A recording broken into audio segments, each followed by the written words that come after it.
할렐루야! 주는 그리스도시요 살아계신 하나님의 아들이시니이다.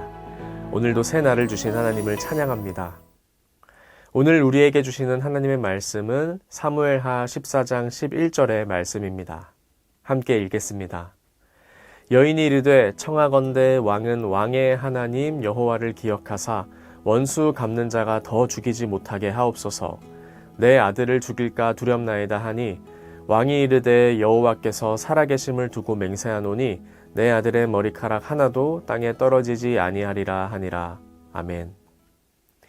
사람은 처세술에 능한 존재입니다.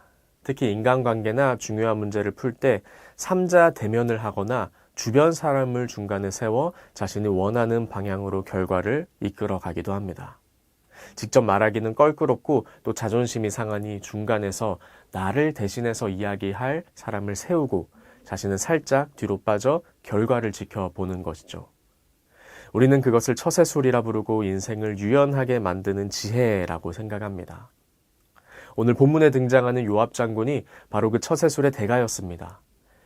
왕궁의 눈치를 보니 다윗 왕의 마음이 도망간 압살롬을 향해 있는데 이 체면 때문에 붙잡지도 못하고 끙끙 앓고 있는 게 보인 것입니다. 요압은 이 타이밍에 왕의 가려운 것을 긁어 점수를 따기로 결심합니다. 그래서 요압이 각본을 짭니다. 드고아라는 지방에서 연기력이 뛰어난 여인 한 명을 섭외합니다. 그리고 상주옷을 입혀 다윗 왕 앞에 보냅니다. 여인은 요압이 불러준 대본대로 거짓 연기를 시작합니다. 자신에게 두 아들이 있었는데 서로 싸우다가 한 아이가 죽었고 이제는 동네 사람들이 남은 한 아들마저 살인죄로 죽이겠다고 몰아간다고 말입니다. 이 비극적인 가정사에 감정이입이 된 다윗은 덜컥 왕의 권세로 맹세를 해버립니다. 그 남은 아들의 생명을 지키겠다고 말이죠. 요압의 처세술에 그가 원했던 결과가 이루어졌습니다. 그러나 뒷이야기를 보면 잠시 성공한 것 같은 이 요압의 처세술이 실패하게 됩니다. 압살롬은 자신을 외면했던 다윗을 죽이겠노라 혈안이 되어 쫓아다니게 되고 다윗은 사랑하는 아들을 피해 광야를 전전하게 됩니다. 사랑하는 청년 여러분, 오늘 우리가 묵상할 포인트가 이것입니다. 사람이 만들어낸 신앙의 처세술은 당장 눈앞의 갈등을 가라앉히는 데 성공하는 것처럼 보입니다. 내가 생각한 대로, 내가 기도한 대로 상황이 흘러가면 모든 게 잘 해결될 것처럼 느껴집니다. 그러나 유한한 사람의 처세술은 결국 끝이 파멸로 이어지게 되어 있습니다. 사람의 방법으로 해결하려는 자는 사람의 방법으로 망하게 되어 있는 것이죠. 오늘 하루 나는 지금 삶의 문제를 놓고 어떤 태도를 취하고 있는지 돌아보게 되시기를 축복합니다.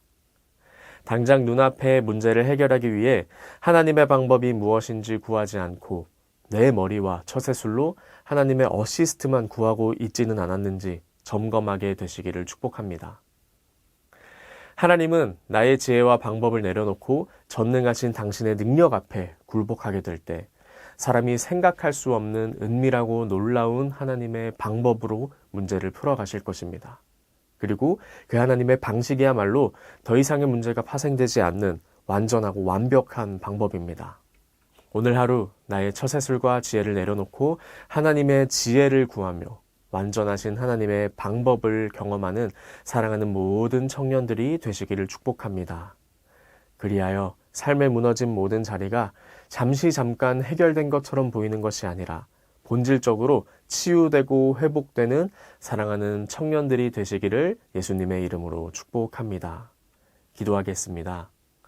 하나님 아버지, 진리 되신 말씀을 통해 삶의 문제를 대하는 우리의 태도를 돌아보게 하시니 감사합니다.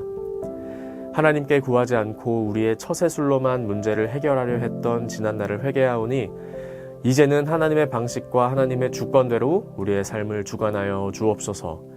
감사드리며 거룩하신 우리 주 예수 그리스도의 이름으로 기도드립니다. 아멘.